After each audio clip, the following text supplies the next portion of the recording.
sunnah rawatib. Artinya sunnah yang mengikuti sholat wajib 5 waktu. Rawatib jamak daripada ratib, artinya sesuatu yang rutin dijaga, 5 waktu sholatnya. 2 rakaat sebelum duhur, sudah 2 rakaat ini, 2 rakaat sesudah atau 2 rakaat setelahnya, berarti sudah 4. 2 rakaat setelah maghrib, 6.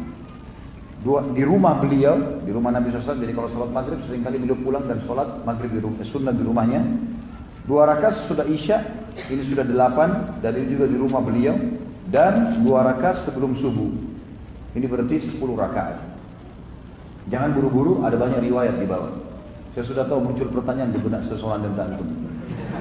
Ada hadis yang 12 rakaat, ada yang begini, sabar. Ada hadis yang sebutkan datang. Hadis ini muttafaqun alaih, diriwayatkan Bukhari Muslim. Imam Bukhari meriwayatkan nomor 74 dan lafaz ini lafaznya Imam Bukhari tentang masalah 10 rakaat salat sunnah rawatib. Dan Imam Muslim meriwayatkan juga nomor 504. Dalam riwayat lain milik keduanya, maksudnya miliknya Imam Bukhari Muslim, ada tambahan riwayat wa rak'ataini ba'dal jum'ati fi baiti. Dan 2 rakaat setelah salat Jumat di rumah beliau. Dan ini tambahan riwayat Bukhari nomor 71 dan Imam Muslim nomor 504. Nanti kita gabungkan semua ya. Dalam riwayat Imam Muslim ada tambahan juga, kana idza tala'al fajru la yusalli illa rak'ataini khafifatain. Apabila fajar telah terbit, beliau tidak melaksanakan sholat kecuali hanya 2 rakaat yang sangat ringan. Dan ini riwayat Imam Muslim nomor 500. Tentu ini hadis teman-teman sekalian masih bersambung dengan hadis-hadis setelahnya ya.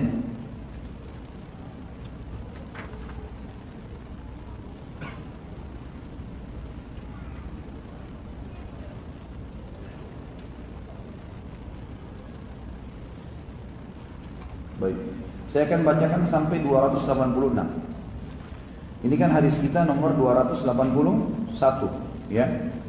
Kita akan baca dulu sampai hadis 286 secara lafaz, baru kita syarahkan atau penjelaskan ya. Hadis 282 dari Aisyah radhiyallahu anha dalam hadis Bukhari, dan ini Bukhari, Imam Bukhari riwayatkan nomor 74. Anna Nabi sallallahu alaihi wasallam kana la yadau arba'an qabla adh-dhuhr wa rak'ataini qabla al-ghada. Bahwasanya Nabi SAW tidak pernah meninggalkan 4 rakaat sebelum duhur dan 2 rakaat sebelum subuh. Tadi hadis sebelum ada 10 rakaat, cuma 2 rakaat sebelum duhur kan. Sekarang ada tambahan 2 rakaat lagi, karena hadis ini menjelaskan ada 4 rakaat sebelum duhur. Sementara 2 rakaat sebelum subuh maksudnya adalah sama tadi sebelumnya disebutkan tentang sholat sunnah sebelum subuh. Nanti akan kita jelaskan semua ini. Kemudian hadis nomor 283 juga dari Aisyah radhiyallahu anha, lam yakunin nabiyyu sallallahu alaihi wasallam ala syai'in minan nawafil ashadda ta'ahudan minhu ala rak'atil fajr. Tidaklah Nabi sallallahu alaihi wasallam sangat menjaga salat sunnah seketat beliau menjaga 2 rakaat fajr antara azan dan iqamah subuh. Hadis ini riwayat Bukhari Muslim, Imam Bukhari nomor 72, Imam Muslim nomor 501. Dalam riwayat Imam Muslim ditambahkan rak'atal fajr khairu minad dunya wa ma fiha. 2 rakaat fajr lebih baik daripada dunia dan segala isinya. Dan Imam Muslim meriwayatkan di nomor 501. Masih kita lanjutkan dulu hadisnya. 284 dari Ummu Habibah, Ummul Mukminin radhiyallahu anha. Ummu Habibah adalah anaknya Abu Sufyan. Beliau berkata, ini salah satu istri Nabi SAW, aku telah mendengar Nabi SAW bersabda, man sallat natai asyrata rak'atan fi yawmin wa laylah buniya lahu bihinna baitun fil jannah. Hadis ini akan menjawab pertanyaan sebagian antum ya. Barang siapa yang sholat 12 rakaat dalam sehari semalam, niscaya akan dibangunkan untuknya dengan sholat-sholat tersebut sebuah rumah di surga. Hadis ini riwayat Imam Muslim, dan dalam riwayatnya disebutkan tatawu'an atau sholat sunnah, 12 rakaat sholat sunnah. Hadis ini diriwayatkan oleh Imam Muslim nomor 503. Dan Tirmidzi meriwayatkan hadis yang senada, dan beliau menambahkan arba'an qabla adh-dhuhri wa rak'ataini ba'daha wa rak'ataini ba'dal maghrib wa rak'ataini ba'dal isya wa rak'ataini qabla salatil fajr. 4 rakaat sebelum duhur, ini berarti sudah 4 rakaat, dan 2 rakaat setelahnya, berarti berapa? 6. 2 rakaat setelah maghrib berapa? 8. 2 rakaat setelah isya 10, dan 2 rakaat sebelum sholat fajr 12. Ya. Makanya tadi saya bilang jangan buru-buru. Dalam riwayat imam yang 5, semua perawi-perawi hadis dari ahli sunan disebutkan dari Ummu Habibah radhiyallahu anha, man hafadha ala arba'in qabla adh-dhuhri wa arba'in ba'daha harramahu Allahu 'alan nar. Ini tambahan riwayat lagi, tambahan rakaat. Barang siapa yang menjaga 4 rakaat sebelum duhur. Ini sudah kita tahu dari tadi ya. Sekarang ada tambahannya dan 4 rakaat setelahnya. Tadi kan hadis sebelumnya berapa? 2 rakaat setelah, sekarang 4 rakaat setelahnya. Berarti kita sudah tahu hadis tentang 10 rakaat, ada 12 rakaat, ada berapa di sini? 14 rakaat. Maka niscaya Allah akan mengharamkannya masuk neraka. Hadis ini sahih diriwayatkan Imam Ahmad nomor 326, Abu Daud nomor 23, An-Nasa'i nomor 266, Tirmidzi nomor 293 dan 265, Ibnu Majah nomor 367.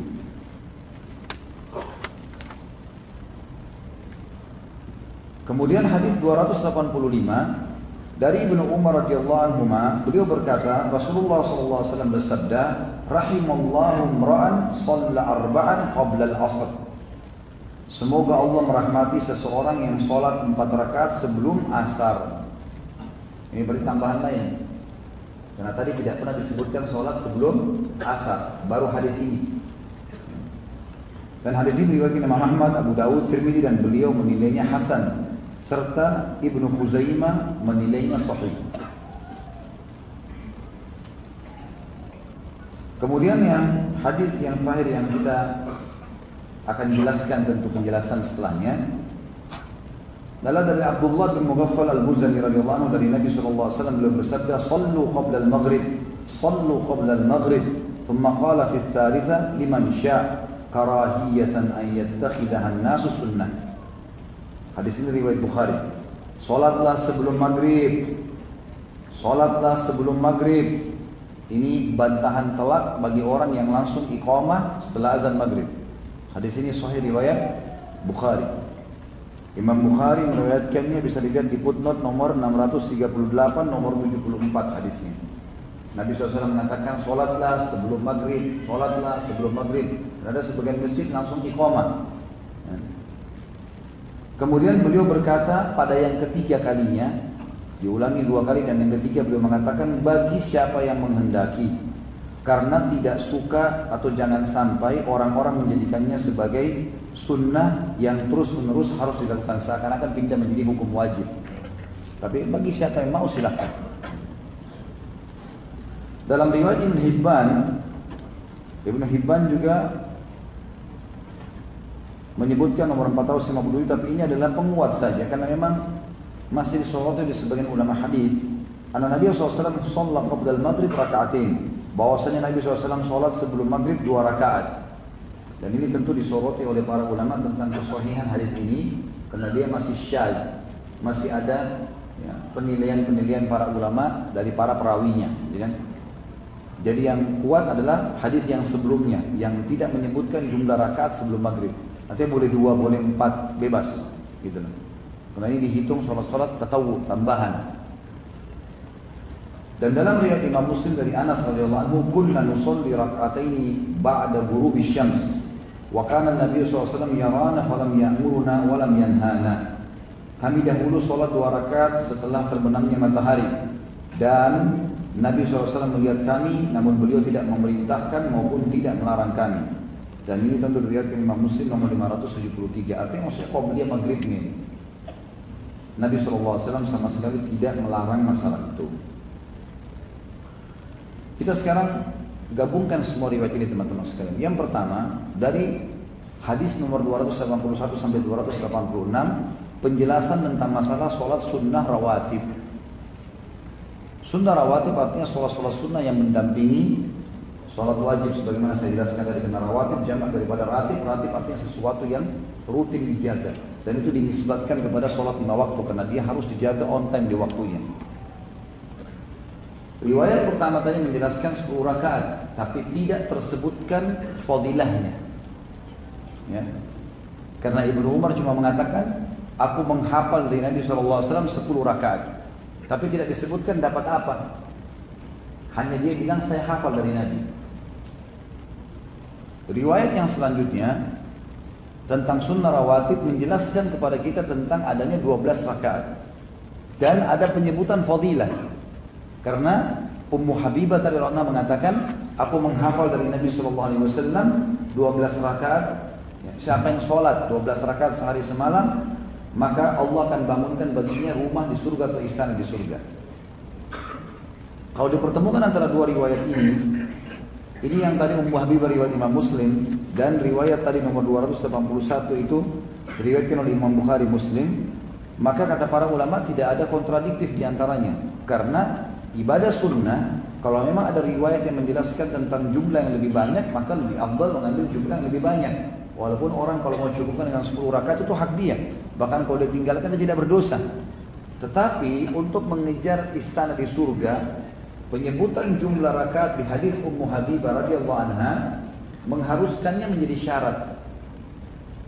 Artinya kalau kurang dari 12, fadilah dapat istana tidak didapatkan, seperti itu. Walaupun dapat pahala besar. Jelas sampai sini? Alhamdulillah. Kemudian selanjutnya ulama membedakan antara 12 rakaat ini yang dikenal dengan sunnah rawatib dengan sholat-sholat sunnah nawafil atau tambahan. Di antara yang dimaksud dengan tambahan adalah hadis tadi yang menjelaskan tentang adanya tambahan 2 rakaat lagi setelah duhur. Lafaz hadis tadi yang berbunyi, hadis riwayat Tirmidzi, ya,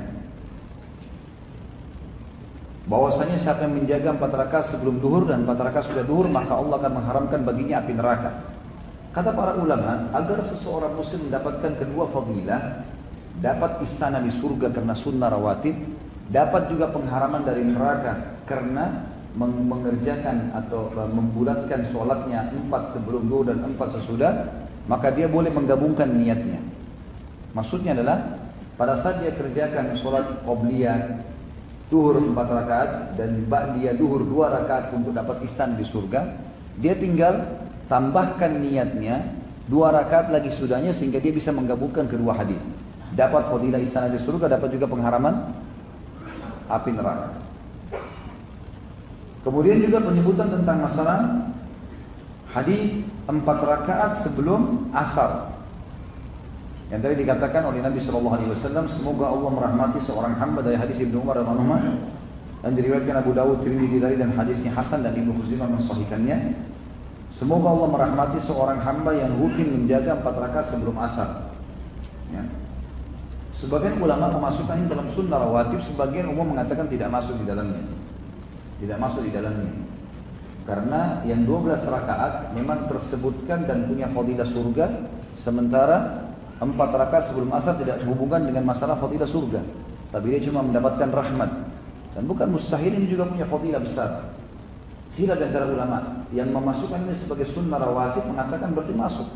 Dari 12 rakaat tadi atau 14 rakaat ditambah 2 rakaat sudah duhur, maka ditambah lagi 4 rakaat sebelum asar, itu berarti sudah 18 rakaat sebenarnya. Karena masih berhubungan dengan sholat wajib. Tapi umumnya ulama tadi saya bilang memisahkan, yang itu merawatib adalah sholat 12. Rahmat di sini menjaga 4 rakaat sebelum asar adalah tambahan karunia. Juga ada penyebutan hadis tadi tentang masalah Nabi SAW mengerjakan 2 rakaat sesudah Jumat. Sesudah Jumat. Dan ini menandakan sesudah Jumat ada sholat sunnah. Sementara sebelum Jumat yang dikenal dalam hadis-hadis sahih adalah sholat tahiyat masjid.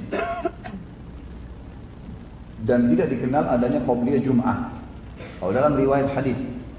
Karena hadis tentang masalah Jumat, yang masalah sholat itu adalah penyebutan hadis sahih riwayat Bukhari Siapa yang menggunakan mandi yang bersih di hari Jumat, kemudian dia menggunakan pakaian terbaiknya, wangi-wangian terwanginya, ini sedang rambutnya dengan rapi, kemudian dia datang di awal waktu Jumat, dia datang ke masjid di awal waktu Jumat, lalu dia kerjakan yang diperintahkan untuknya di masjid, maksudnya tahiyat masjidnya. Karena berhubungan dengan tadi lafaz sebelumnya, kalau dia masuk ke masjid dan dia mengerjakan sholat yang diperintahkan di tempat itu, maksudnya di masjid, makanya dikatakan tahiyat masjid. Nggak dikatakan qobliyah Jumat, gitu kan? Dan memang tidak ada hadis yang berbunyi seperti misalnya sholatlah 2 rakaat sebelum Jumat. Yang ada adalah sholat tahiyat masjid, gitu kan? Tapi sholat ba'diyah disebutkan. Kalau lafaz Ibnu Umar tadi mengatakan bahwasanya dan 2 rakaat ini lafaz ya Ibnu Umar dan Umar. Kalau Nabi SAW juga menambah atau mengerjakan 2 rakaat sesudah Jumat. Ada riwayat lain juga dihasankan oleh Imam Ahmad. Tentu saya tidak temukan dalam buku kita ini, tapi ada diriwayatkan Imam Ahmad kalau Nabi SAW mengerjakan 4 rakaat sesudah Jumat. 2 rakaat beliau kerjakan di masjid, 2 rakaat beliau kerjakan di rumahnya. Maka ini juga riwayat yang baik untuk diterima, hasan, artinya ba'diyah Jumat dikerjakan 4 rakaat. Kemudian juga dalam hadis yang tadi sudah kita sebutkan tentang masalah sunnatul fajr, ya. Sunnatul fajr, qobliyah maghrib dulu, ya. Qobliyah maghrib disebutkan dengan beberapa riwayat tadi. Ada 3 riwayat, riwayat Abdullah bin Mughaffal, kemudian juga dalam riwayat Ibnu Hibban tadi, dan ada riwayat Imam Muslim dari Anas radhiyallahu anhu ajma'in tentang adanya sholat sunnah qobliyah maghrib. Dan lebih kuat pendapat ulama mengatakan tidak ada penentuan jumlah. Selama masih ada kesempatan dia mau sholat sunnah bisa saja. Karena sabda Nabi SAW umum, sallu qabla al-maghrib, sallu qabla al-maghrib. Gitu kan. Ada juga riwayat lain yang berbunyi teman-teman sekalian, hadis sahih, ma baina kullu azanaini shalah. Di setiap antara azan dan iqamah boleh seseorang mengerjakan sholat. Jadi ini juga penyebutan tentang masalah sholat qobliyah maghrib yang memasukkan ini ke dalam sunnah rawatib, berarti tergenapkan tadi jadi 20 rakaat. Jadi kan sudah 18 ya, 12 rakaat, kemudian ditambah 2 rakaat lagi tambahan sesudah duhur, berarti menjadi 14, kemudian ditambah 4 rakaat sebelum asar, menjadi 18, kemudian 2 rakaat sebelum maghrib atau beberapa rakaat sebelum maghrib, ini 20 bahkan lebih dari 20 rakaat dari sunnah rawatib. Terakhir yang kita titik beratkan dari hadis-hadis yang kita sebutkan, tentu kita akan sambung nantinya tentang sunnatul fajr. Dan sunnatul fajr adalah sholat sunnah yang sangat ditekankan. Bahkan tadi ada hadis yang berbunyi kalau Nabi SAW tidak pernah meninggalkan atau selalu sangat ketat menjaga sholat sunnatul fajr.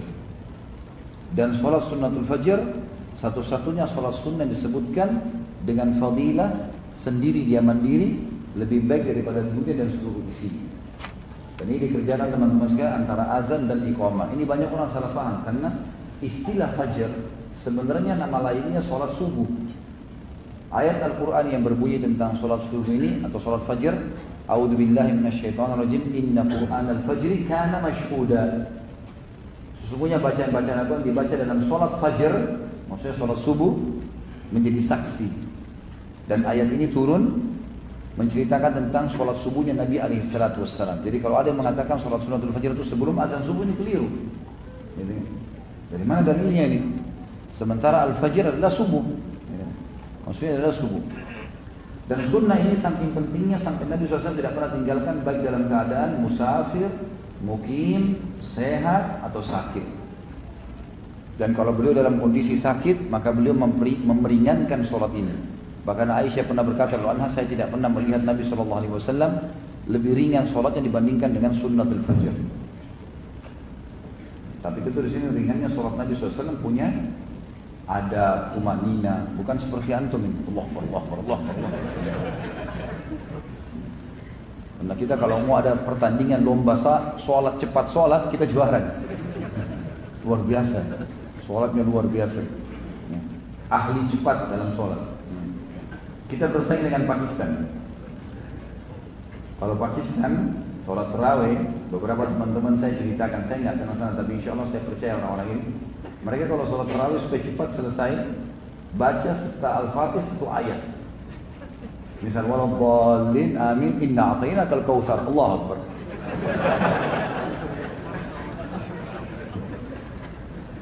Alif lam mim, baik.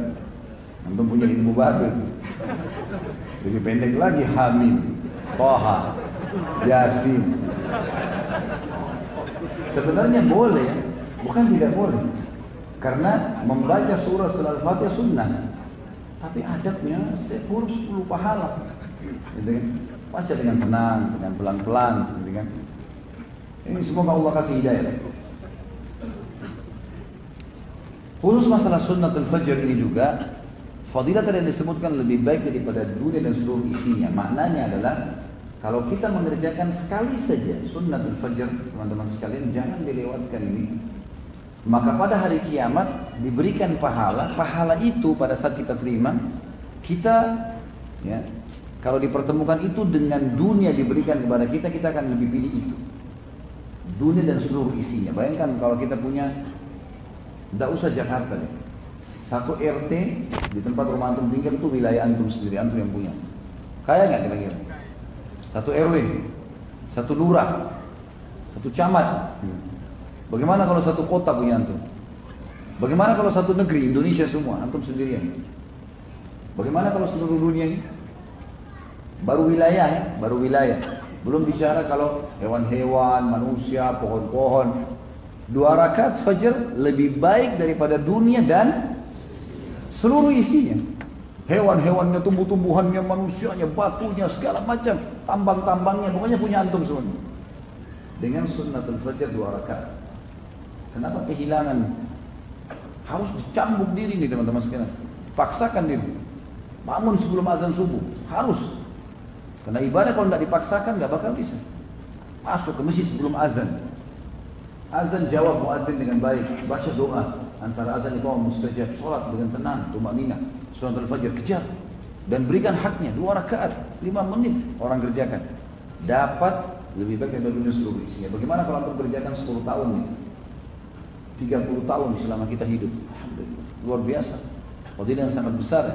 Maka jangan tinggalkan. Makanya Nabi SAW tidak pernah tinggalkan walaupun dalam keadaan mukim, musafir, sakit ataupun sehat. Sunnatul Fajr juga kita lanjutkan hadisnya nomor 287, 288, kemudian 289. Ini semua teman-teman sekalian masih membahas masalah Al-Fajr ya. 290. Ini semua masih membahas tentang masalah salat sunnatul Fajr. 287 dari Aisyah radhiyallahu anha, beliau berkata, "Kana Nabi sallallahu alaihi wasallam yukhaffifu ar-rak'atayn allatayn qabla salati as-subhi hatta inni aqulu aqra'a bi ummil kitab." Hadis ini muttafaqun alaih. Imam Bukhari meriwayatkannya nomor 72 dan lafaz ini milik Imam Bukhari dan Imam Muslim meriwayatkannya di nomor 501. Nabi SAW biasa meringankan 2 rakaat yang dilakukan sebelum sholat subuh hingga saya bertanya-tanya apakah beliau membaca Al-Fatihah. Karena tradisi Nabi SAW kalau baca sangat tenang, tumanina, ditartilkan dengan tenang. Jadi membaca doa iftitah saja itu sangat panjang Nabi SAW. Jadi iftitahnya Nabi SAW panjang, ada iftitah dibaca sholat malam. Iftitah saja mungkin ada 13 macam. Oleh Nabi SAW dibaca iftitah, panjang sekali. Makanya makna daripada perkataan ini jangan difahami seperti perilaku kita, seseorang antara kita. Kalau di sini Aisyah mengatakan, aku pernah menyaksikan Nabi SAW atau Nabi SAW meringankan sholat sunnatul fajr sampai aku bertanya apakah beliau membaca Al-Fatihah atau tidak. Maksudnya biasanya Aisyah melihat sholat Nabi lama sekali. Tapi pernah aku saksikan beliau sangat cepat. Dan aku bertanya apakah beliau baca Al-Fatihah atau tidak. Karena bacaan Nabi SAW dalam membaca iftitah, dalam membaca surah umumnya selalu panjang kan gitu. Maka makna hadis ini bukan berarti Nabi SAW tergesa-gesa, bukan. Tetapi lebih ringan dari sebelumnya. Tidak seperti umumnya Nabi SAW sholat.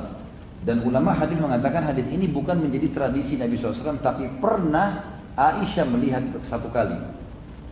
Sebagian ulama mengatakan ini terjadi di akhir hidup Nabi SAW. Pada saat beliau sudah tua, ya kan? Jadi ada beberapa gerakan-gerakan sholat yang dikerjakan baginda Nabi SAW itu di akhir hidupnya.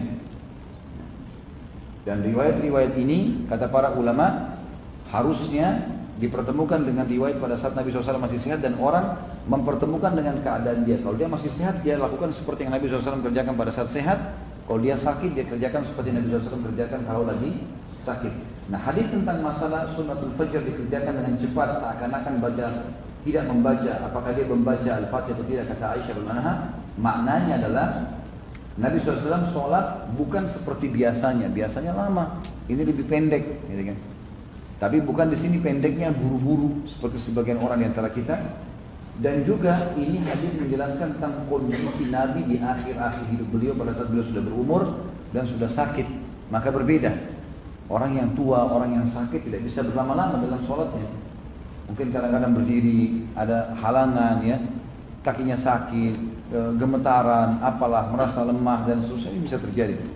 Bahkan Nabi SAW di akhir hidup beliau pernah mengerjakan sholat sambil duduk ya. Selanjutnya 288 menjelaskan tentang bacaan setelah Al-Fatihah di sholat sunnatul fajr. Juga disunnahkan membaca surah ini. Dari Abu Hurairah radhiyallahu anhu dalam riwayat Imam Muslim, dan Imam Muslim meriwayatkan di nomor 502. Anna Nabiy sallallahu alaihi wasallam qara'a fi rak'atil fajr qul ya ayyuhal kafirun wa qul huwallahu ahad. Bahwasanya Nabi SAW membaca qul huwallahu qul ya ayyuhal kafirun, surah Al-Kafirun di rakaat pertama, dan qul huwallahu ahad di rakaat kedua. Dan ini membaca dua surah ini kita temukan cukup banyak surah-surah Nabi yang mengerjakan dengan cara membaca ini. Seperti misalnya sholat sunnatul fajr, kemudian seperti juga sholat ada penyebutan tentang sholat ba'diyahnya maghrib. Nabi SAW pernah membaca dua surah ini.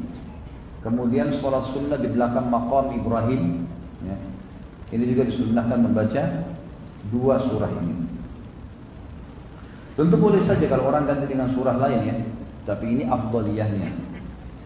Kemudian 289 dari Aisyah radhiyallahu anha, beliau berkata, "Kana Nabi sallallahu alaihi wasallam idza shalla raka'atil fajr ittaja'a ala shiqqihi al-ayman." Hadis ini riwayat Bukhari nomor 70.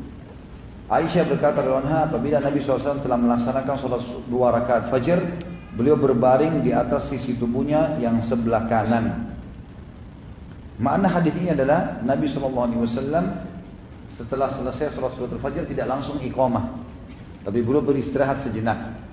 Dan tradisi Nabi SAW biasanya kalau beliau sedang istirahat, kalau bukan meletakkan siku kanannya di tanah, kemudian melonjorkan kaki beliau SAW, atau beliau berbaring seperti orang yang mau tidur dengan meletakkan telapak kanan di bawah pipinya alaihi salatu wassalam. Sunnah Nabi SAW ini. Tentu bukan tidur di sini ya, berbaring. Bedain, saya sudah pakai bahasa Indonesia. Dan nanti ada yang tidur terus ngorok, itu lagi tuh. Jangan sampai langsung disambung sama dia sholat subuh gitu kan. Jadi sudah, kalau antum tidak bisa ya jangan. Atau misal antum berada di masjid dekat rumah, tapi masjid dekat rumah masih asing dengan hadis ini. Jangan antum di saf pertama di belakang imam, begitu saya sunat fajr terus baring di situ. Lalu ini perlu dirincikan. Jangan sampai antum bilang, saya kan belajar hadisnya Bulughul Maram. Loh benar, tapi penempatannya harus tepat. Kalau antum mau kerjakan, antum ke belakang masjid, samping, sejenak, beberapa detik saja, hanya untuk kerjakan sunnah Nabi SAW. Berbaring di sisi kanan dan berdiri kembali ke shaf untuk menjalankan sunnah Nabi SAW. Karena ini berbaring, beristirahat sejenak, bukan tidur. Dan hindari orang-orang awam yang belum paham. Karena kalau enggak nanti antum malah disorotin. Ini jenggot dibuat masalah lagi. Padahal antum lagi terapkan sunnah kan gitu. Karena subhanallah kita kalau terapin sunnah Nabi yang benar, kita malah dianggap asing. Jadi harusnya hati-hati gitu. Hudzaifah bin Yaman radhiyallahu, nanti kita bahas dalam serial sahabat insyaallah. Nanti pekan ini Umar bin Wahab, nanti kita bahas setelahnya Hudzaifah bin Yaman. Hudzaifah bin Yaman punya wasiat yang luar biasa pekah dalam masalah bid'ah dan sunnah ini. Beliau kan terkenal sahibus sir, orang yang merahasiakan, orang yang menyimpan rahasia Nabi SAW. Dan Nabi sering sampaikan banyak rahasia kepada dia. Di antaranya hadis rahasianya adalah masalah bid'ah dan sunnah. Beliau pernah di akhir hidupnya ngambil 2 batu di depan murid-muridnya, beberapa tabi'in. Batu ini kebetulan 2 batu yang terpisah dan ada tidak rata, ya. Dipertemukanlah 2 batu tersebut sehingga ada celah di antara 2 pertemuan ini, bisa tembus cahaya, gitu kan? Maka beliau sambil meletakkan begini dan berkata, apakah kalian lihat cahaya yang tembus di antara 2 batu ini? Jadi batunya cukup besar. Pertemuan antara batu tersebut ada celah-celah yang bisa masuk cahaya, gitu kan? Maka para tadi mengatakan orang-orang di sekitarnya, tentu kami menyaksikannya. Kata beliau, aku telah mendengar dari Nabi SAW akan datang satu zaman nanti, bid'ah itu akan menghimpit sunnah seperti batu ini menghimpit cahaya itu, sehingga tidak terlihat dari sunnah kecuali seperti cahaya itu. Dan subhanallah seperti zaman kita sekarang, ya. Orang kalau berbicara masalah sunnah seperti dia bicara sesuatu yang salah, ya. Atau kalau dia kerjakan dianggap garis keras, dianggap ini, dianggap padahal itu kemurnian agama, gitu kan. Dan bid'ah malah dihidupkan seperti batu yang menghimpit. Bahkan kata Hudzaifah, pada saat itu kalau bid'ah ditinggal, orang-orang akan berkata sunnah telah ditinggalkan. Bid'ah pun dianggap sunnah pada saat itu. Dan seperti sekarang subhanallah, kepekaan dalam masalah itu. Oleh karena itu hati-hati dalam menerapkan sunnah. Kita jangan juga tergesa-gesa di lingkungan masyarakat yang belum memahami itu. Harus hati-hati, ya. Jadi kita kalau menerapkan sunnah-sunnah Nabi, apalagi itu bukan kewajiban, cobalah terapkan di tempat yang antum tidak ada syubhat di situ. Jadi tadi misalnya di belakang imam atau di saf pertama kelihatan oleh semua orang. Nanti akhirnya orang tidak ada yang mau sholat di sebelah antum nanti. Sholat kalau mau tidur di rumah gitu. Padahal sebenarnya bukan itu maksudnya. Baiklah. Kemudian nomor 290 hadis yang hampir serupa dengan 289 dari Abu Hurairah radhiyallahu anhu, beliau berkata, Rasulullah SAW bersabda, "Idza shalla ahadukumur rak'atain, idza shalla ahadukumur rak'atain qabla salati subhi, falyattaji' ala janbihi al-ayman." Apabila salah seorang di antara kalian telah melaksanakan salat 2 rakaat sebelum salat subuh, sunatul fajr, hendaklah dia berbaring di atas bagian sebelah kanan tubuhnya. Hadis ini riwayat Ahmad, Abu Daud, Tirmidzi dan beliau mensahihkannya. Tentu ini ada di footnote kita. Imam Ahmad menyebutkan nomor 415, kemudian Abu Daud nomor 21, Tirmidzi nomor 281. Dan ini kurang lebih mirip dengan yang tadi, ya, mirip dengan hadis sebelumnya. Jadi memang sunnah Nabi. Habis sunnatul fajar kita berbaring sejenak. Kalau ada di antara kita, antum di sini yang hadir bisa sholat di rumahnya keburu, misal seorang jadi imam di masjid dekat rumahnya misal, atau mungkin ada durasi menit biasanya kayak kita di sini di masjid ada durasi menit. Kita tahu nih antara azan iqamah misalnya ada 7 menit misalnya. Kita bisa kerjakan sunnatul fajar di rumah, di kamar, masjid dekat rumah. Ya kerjakan. Selesai salam antum berbaring sejenak sebelah kanan. Beberapa detik saja. Tidak harus berlama-lama ya. Jangan tidur sekali lagi. Baring.